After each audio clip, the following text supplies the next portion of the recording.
दोस्तों, जब भी बात आती है सुमो रेसलर की तो ऐसा लगता है कि यार ये सिर्फ खाते हैं और लड़ते हैं, यही इनकी लाइफ है। लेकिन आज मैं आपको सुमो रेसलर्स के बारे में बहुत ही इंटरेस्टिंग बातें बताने वाला हूँ जो शायद आप नहीं जानते हैं। आज मैं आपको सुमो फाइटर्स के बारे में ऐसी ऐसी जानकारियां दूंगा, आप कहोगे यार वाकई में, मतलब ये तो पता ही नहीं था हमें। और कुछ तो ऐसी है जिनके बारे में जानकर आप वाकई में हैरान हो जाएंगे। तो चलिए आज के नए एपिसोड स्टार्ट करते हैं। नंबर 1, मवाशी। दोस्तों, सबसे पहले मैं आपको दिखाता हूँ सुमो रेसलर की एक ऐसी बात जो कि सबसे ज्यादा कॉमन है, फिर भी बहुत सारे लोगों को नहीं पता है।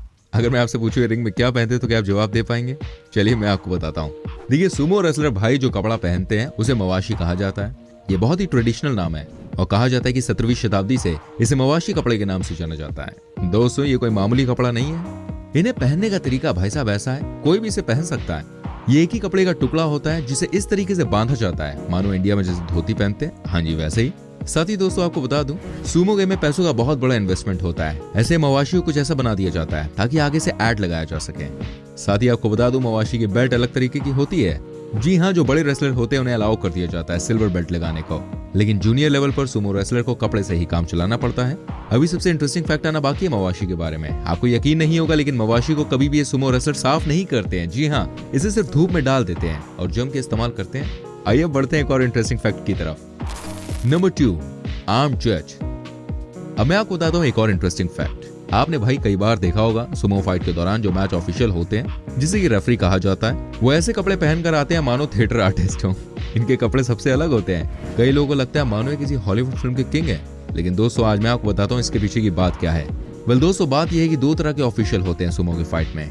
सबसे पहले यानी कि जूनियर लेवल पे जो होते हैं वो सफेद कपड़े पहनते हैं और बिना चप्पल के जूते के होते हैं। उसके बाद आते हैं हायर लेवल पर। वो जो कपड़े पहनते हैं ना, उनके कपड़े होते हैं भाई साहब कलरफुल, एकदम रंगीन, जैसे कि आप देख सकते हैं। लेकिन दोस्तों सबसे इंटरेस्टिंग बात तो ये है, जो टॉप मोस्ट लेवल के जज होते हैं वो अपने साथ भैया चाकू लेके आते हैं। जी हाँ, आपको नहीं पता क्यों? बताऊंगा तो आप हैरान रह जाएंगे। जो सबसे टॉप लेवल के रेफरी होते हैं वो चाकू लेकर इसलिए आते हैं क्योंकि अगर गलती से भी उनसे कोई डिसीजन देने में गलती होती है तो वो सीधे हाराकरी परफॉर्म करने लग जाते हैं। आप जानते हैं हाराकरी किसे कहते हैं? अगर नहीं तो समझिए वो अपनी जान दे देते हैं। जी हाँ। Number 3, popularity. दोस्तों, इस पॉइंट को देखकर आपको बहुत हंसी भी आएगी। जी हाँ, क्या आप जानते हैं सुमो के रेसलर्स जापान की महिलाओं के बीच में बहुत ज्यादा पॉपुलर है? जी हाँ, जापान की महिलाएं सुमो रेसलर के साथ समय बिताने के लिए भैया पागल हो जाती हैं। लेकिन सुमो रेसलर को कहा जाता है कि वो अपना नारा कभी भी ढीला ना करें। आपको जानकर हैरानी होगी, महिलाओं के मैक्सिमम प्रोडक्ट की एडवर्टाइजमेंट जो सुमो रेसलर्स होते हैं ना वही करते हैं। जी हाँ, एक कार से लेकर किचन के सारे सामान बेचते हुए टीवी पर दिख जाते हैं। कहा जाता है कि इनकी पॉपुलैरिटी को देखकर कई लोग इनसे जलते भी हैं। और सबसे इंटरेस्टिंग बात यह है कि कई लोगों को ऐसा लगता था कि सुमो रेसलर सिर्फ अपने काम से काम रखते हैं, लेकिन ऐसा नहीं है। ये बहुत बड़े सेलिब्रिटी हैं। जी हाँ, लड़कियों के दिलों में सुमो पहलवान बसते हैं। इनके बारे में जानकारियां जब मिली तो मेरे दिल ने यही कहा, अगले जन्म मोहे सुमो ही कीजो। आगे बढ़ते हैं नंबर 4 पर, डाइट। अब मैं आपको दिखाता हूँ भाई साहब एक और रोचक चीज। आपको क्या लगता है सुमो पहलवान जो कि इतने मोटे होते हैं, तगड़े होते हैं, ये क्या खाते हैं? देखिए, कई लोगों को ऐसा लगता है कि ये सिर्फ दिन भर खाते ही रहते हैं। कईयों को ऐसा लगता है कि इनकी लाइफ बहुत मस्त है क्योंकि ये इतने मोटे होते हैं, ऊपर से पैसा ही बहुत होता है, नाम बहुत होता है। लेकिन दोस्तों ऐसा नहीं है। मैं आपको बता दूं, ये जो भी चीजें कही जाती है ना, ये दिन भर खाते हैं, जो मर्जी होता है वो करते हैं, मोटे तगड़े होते हैं, देखिए सारी हवाई बातें हैं। मतलब कह सकते हैं कि दूर के ढोल सुहावने। आपको बता दूं, इनकी डाइट बहुत ही स्ट्रिक्ट होती है। क्या आप इमेजिन कर सकते हैं, ये जो सुमो पहलवान होते हैं वो सिर्फ 1 या 2 बार ही खाना खाते हैं दिन में। हमारी तरह नहीं, जब मन उठाया चरना शुरू कर दिया। खाने में होता है भाई इनका नॉर्मल सूप। जी हाँ, एक सूप जिसमें चिकन से लेकर सारी सब्जियां सब कुछ लेते हैं और उसके बाद खाते हैं। हालांकि ये कई तरह के प्रोटीन शेक पीते हैं, लेकिन आप खुद ही समझिए, जैसे कि इनको देखकर लगता है ना बात वैसी नहीं है। ये हमसे भी खाना कम खाते हैं। जी हाँ, लिक्विड डाइट इनकी बहुत ही अच्छे लेवल की होती है। कहते कि अगर इनका सूप हम में से कोई आदमी पी ले तो उसे दिन भर भाई साहब खाना खाने की जरूरत नहीं पड़ेगी। तभी तो इनकी बॉडी में इतना फैट होता है। लेकिन इसके बाद भी ये बहुत एक्टिव होते हैं, हमेशा लड़ने के लिए, फाइट करने के लिए तैयार रहते हैं। काश मेरा भी कोई दोस्त सुमो की तरह होता, मुझसे कोई पंगा ही नहीं लेता। Number 5, awards. दोस्तों, मैं आपको बताता हूं, जब कोई सुमो पहलवान बड़ा मुकाबला जीतता है तो उसको क्या दिया जाता है? क्या आप यकीन कर सकते हैं? जब कोई बड़ा मुकाबला जीतता है तो उसे $19,000 का केस अवार्ड दिया जाता है। जी हाँ, वो भी कंप्लीटली टैक्स फ्री।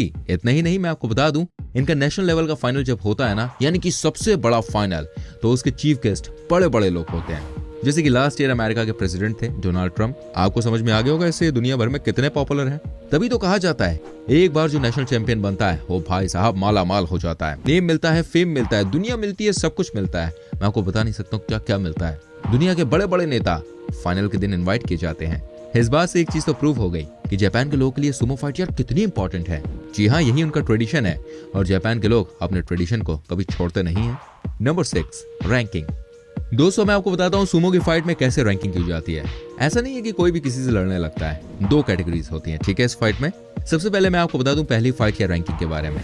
तो भाई इसको कहा जाता है लोअर डिवीजन, जिसमें ऐसे फाइटर्स होते हैं जिन्होंने अभी अभी अपने करियर की शुरुआत की है। दूसरी होती है भाई नेशनल रैंकिंग, जिसमें कि सारे टॉप फाइटर्स एक साथ पूल में होते हैं। उसके बाद इन सबका आपस में मुकाबला होता है और जो हारता है वो टूर्नामेंट से बाहर हो जाता है। इसी को कहते हैं दोस्तों रैंकिंग इन Sumo. Number 7, ritual before fight. दोस्तों आपको क्या लगता है ये जो फाइटर होते हैं सीधे रिंग में पहुंचते हैं और चालू हो जाते हैं लड़ना? अगर आपको ऐसा लगता है तो आप गलत हैं। आज मैं आपको बताता हूँ हर सुमो रेसलर लड़ाई से ठीक पहले कम से कम 5 मिनट की प्रार्थना करते हैं, जो कि अलग अलग तरीकों से की जाती है। कहा जाता है कि बिना प्रार्थना किए यहाँ पर कोई भी फाइट की शुरुआत नहीं होती है।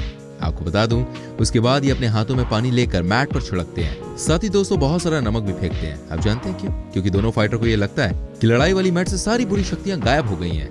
ये यहाँ का तरीका है। Number 8, heaviest Sumo wrestler. दोस्तों मैं आपको दिखाता हूँ दुनिया के सबसे भारी भरकम सुमो रेसलर को। इनका नाम है एनाटोली मिखाखनोव। कहा जाता है कि जब ये रिंग में उतरा करते थे रिंग कांप जाता था।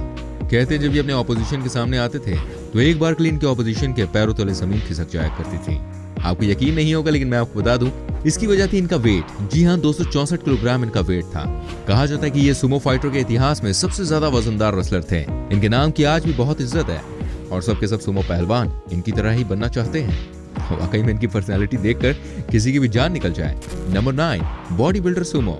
दोस्तों आपको क्या लगता है कि सुमो जो फाइट करते हैं वो सारे के सारे एक जैसे दिखते हैं? मतलब वो सारे के सारे मोटे ही होते हैं, ओवरवेट होते हैं? नहीं, मैं आपको बता दूं ऐसा नहीं है। कहने का मतलब ये है कि सुमो की फाइट में कई बार ऐसे खिलाड़ी भी आए हैं जो बहुत ही फिट रहे हैं। कई जो बॉडी बिल्डर थे उनकी बॉडी में 1% भी फैट नहीं था। वो भी सुमो की लड़ाई लड़ चुके हैं और अच्छा कर चुके हैं और बहुत अच्छे से लड़े हैं। Number 10, career. अब मैं आपको बता दूं जब इनके करियर की शुरुआत होती है ना तो इनके ऊपर बहुत प्रेशर होता है। क्या आप यकीन कर सकते हैं कि करियर की शुरुआती 3 साल तक कोई भी सुमो पहलवान इंटरनेट का यूज नहीं कर सकता है? जी हाँ, ऐसा इसलिए किया जाता है ताकि जो पहलवान होते हैं वो गलत रास्ते पर ना चलें। कहते हैं कि इनको सुबह 4 बजे उठना ही होता है और उसके बाद 4 घंटे तक मेहनत करनी होती है, वो भी खाली पेट। लोगों को लगता है कि ये सिर्फ खाते ही हैं, लेकिन अब आपको इनके बारे में सच्चाई पता चल गई होगी। इनको अपने घर का सारा काम खुद ही करना पड़ता है, यानी कि सारी साफ सफाई। अपने कपड़ों को भी ये साफ करते हैं। भाई सुमो की लाइफ इतनी आसान नहीं होती है, इन्हें सब कुछ खुद करना पड़ता है। Number 11, hair style. दोस्तों मैं आपको बता दूं सुमो पहलवान जो होते हैं वो बड़ी स्टाइलिश लगते हैं। उनका हेयर स्टाइल बड़ा कमाल का होता है। लेकिन क्या आप जानते हैं हेयर स्टाइल के पीछे की कहानी क्या है? आखिर क्या बात है कि सारे के सारे सुमो फाइटर्स जो हैं वो सेम ही हेयर स्टाइल रखते हैं? देखिए इसके पीछे बहुत लंबी कहानी है। बात ऐसी कि 17वीं शताब्दी में जिन्होंने इसकी शुरुआत की थी उनका हेयर स्टाइल भी ऐसा ही था। इसलिए उन्हीं की याद में सब फाइटर्स को यही कहा जाता है कि आप भी सेम हेयर स्टाइल ही रखें। आपको बता दूं जापान देश में केवल 50 ही ऐसे हेयर डिजाइनर हैं जिनको लाइसेंस दिया गया कि वो सुमो फाइटर का हेयर कट कर सकें। ऐसा नहीं है कि कोई भी आएगा और किसी भी बड़े फाइटर के बाल काटेगा और चला जाएगा। Number 12, no driving. दोस्तों एंड में मैं आपको बताता हूँ सुमो पहलवान के बारे में वो बात जो वाकई में आपको चौंका देगी। क्या आप जानते हैं दुनिया में कोई भी सुमो पहलवान अपनी लाइफ में कभी भी ड्राइव नहीं कर सकता। जी हाँ, ये बहुत ही कड़ा नियम बनाया गया है। इस नियम को बनाया है वहां की एसोसिएशन ने। कहा जाता है कि जब मोटे पहलवान ड्राइव करते हैं किसी कार को या किसी भी गाड़ी को तो खतरा बना रहता है, उनके लिए भी और रोड पर चलने वाले लोगों के लिए भी। उम्मीद करता हूँ दोस्तों आपको ये सुमो के बारे में जानकारियां पसंद आई होंगी। इनमें से कौन सी जानकारी आपको बहुत अच्छी लगी प्लीज कमेंट करके जरूर बताएं। वीडियो को लाइक करें, शेयर करें एंड ऐसी और वीडियोस को देखने के लिए चैनल को सब्सक्राइब करके बेल आइकन जरूर प्रेस करें ताकि आपसे कोई भी वीडियो मिस ना हो। मिलता हूँ अगली वीडियो में। Till then bye bye, take care everyone.